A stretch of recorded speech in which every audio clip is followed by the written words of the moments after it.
He is known to be one of the best coaches who led Gor Mahia to winning the KPL, that is in 2017 and in 2018. And he is a man who was nicknamed Kerr, a Luo word that means a president. I'm talking about none other than Dylan Kerr, the coach of the former Gor Mahia coach who came, who saw, and who conquered, who is now joining us live. Coach Dylan Kerr, thank you so much for creating time for us. It's fantastic to speak to you, and I miss all my friends and family in Kent. It's been a long time.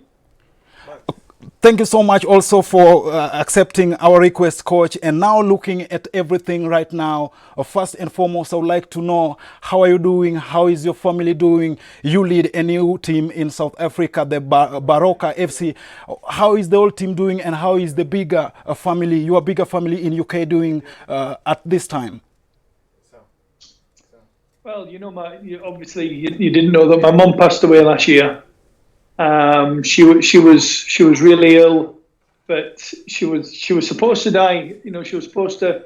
They gave her till the end of May last year, but she lasted until mid-September. So the rest of the family are all okay, and we're just trying to stay as safe and healthy and mentally happy as much as we can. But thank you for asking. And now, Coach, talking about even the death, we received the death of the long-serving Gor Mahia driver Patrick Osewe, mostly known as Agwambo, who was a very close friend to you. I've seen you really sent out your regrets of his death last evening. Who was Patrick Osewe to you, Coach? It was probably my brother, you know, in Kenya, and one of the most amazing men who just had this infectious smile and this infectious laugh that every morning, you know, when he used to pick me up to go to training, he just used to make my day. Early in the morning, I practically spent the whole day with him. And when I found out, it was Shaban, the goalkeeper, that sent me a message.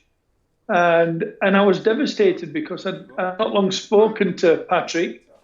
But unfortunately, he hasn't got the social media that many people have. So it was only every now and then that he would call, and you know, I was just devastated. Probably out of a lot of people that have passed away, really like Patrick, who basically drove the bus for Gor Mahia. Drove it badly, by the way, especially at night. When we were driving from Kisumu all the way back to Nairobi, we used to have to stop at Naivasha to fill him with coffee and Coca-Cola just to keep him awake. But it was just funny because we had a thing. Whenever I used to see him when he picked me up in the morning, I used to shout, "Oh, say away!" And then he would always shout back, "Dylan!" and start laughing. And I'm going to miss that. You know, I came to Kenya, not only just meeting so many good people in and out of football, but the Kenyan people, I took them to their heart and they took to mine. And apart from the ones that give me konyagi, I'll never forget them. I'll never forgive them for Yeah, indeed, he was a great man, Coach, and he's going to be highly missed. But looking at now the lockdown and everything that has been happening around a coronavirus pandemic, what have you been missing most at this time? Just the day-to-day, seeing the players and, you know, being on the training field and doing what I like to do, which is coach. And it came at a time where we'd actually just started to turn the corner with results and performances. It's a lot difficult, you know, when you go to a team that's struggling in the league, which Baroka were. They were bottom when I joined. Yeah. And, you know, it took me a frustrating time to get my work visa for reasons that I don't know. Yeah. But after that, once we started, you know, to start to put a little bit of a performance in place, we started to get results. But ultimately, that came to an end with this coronavirus, which, you know, is not as big as it is in the UK and in Europe and in America. But I'm praying and I'm hoping that it doesn't get as big. They said to me that they're very, very lucky, and they don't wish it on anybody else. Yeah. Say hi to your daughter. Hello. Say Mambo. Mambo, yeah. And Coach, you're talking to people in Kenya.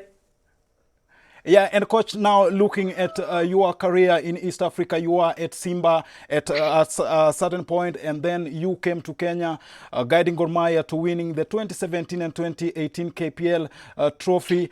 Then again, you moved to Black Leopards in South Africa. Then it didn't go the way you planned. Now you are at Baroka. You've had the taste of two leagues, the ABSA Premiership in South Africa and now the Kenyan Premier League. What can you say? How do you rate the two leagues? Look, you can't really discuss, what the two leagues are about. I mean, my intention wasn't to leave Gor Mahia. The way it happened. The way it happened was, I just thought, winning back-to-back titles, and there were issues in the football. Towards the end of the second season, with us not being able to, pay salaries, pay the players. So there was a lot of things in the background that was happening, and I just felt that when the offer came, it came out of the blue. Basically, my football was always the first thing in life, but was always second, and I had to change it around. I put my mum first rather than my football. And now looking at the both KPL and ABSA Premiership, these are two leagues in Africa which have been suspended due to the coronavirus pandemic. Here last week, Thursday, FKF President Nick Mwendwa declared Gor Mahia as the champions for the 2019-2020 season. Looking at the ABSA Premiership, what are they telling you? Are you going to resume the league, or you are going to cancel it altogether? I honestly don't know. That's the most frustrating thing with this football at the moment. Nobody has an answer to the problem. The problem is, everybody's got an opinion. Financially, it's going to hurt a lot of clubs who were supposed to meet this week, but we haven't heard anything. And coach, before we finish, I'm being told our time is almost up. The Gor Mahia fans would really love to hear from you. Are you in a position to still sing the national anthem for Gor Mahia at this time? I only do the "Oh Gor Mahia." That's the only thing I remember. I haven't sung it for a long, long time. But for my time in Kenya, look, I mean, I never got to say goodbye to a lot of people. But my Facebook, my Twitter, I mean, I speak to a lot of Kenyan people every day. Yeah. And just by saying, good morning, just by saying Erokomano, just by saying Tibim or Telalala. Thank you so much, Coach. It makes people laugh. True. It makes people laugh because it's Kenyan people are part of my life, and they will forever be part of my life. And I hope to one day, very, very soon, when this coronavirus has disappeared, come back and start drinking some more Tuscavaridi. Thank you so much, Coach, for talking to us. We wish you all the best in everything. We hope that normalcy is going to return soon, and we are going to meet one-on-one and talk more about football. Can't wait. I'm sorry I look so bad. And you look good. You look good. I've got my Manchester United jersey on. So glory, Manchester. Thank you so much, Coach. There you have it, the former Simba SC in Tanzania, the former Gor Mahia, the former Black Leopards FC in South Africa, and currently Baroka FC coach Kerr talking to us about the effects coronavirus has had on his players in South Africa, and also how his normal schedule has been disrupted. And looking at the situation right now, he is hoping that normalcy is going to return soon so that they can get back to the league and also continue doing what he loves most, playing football.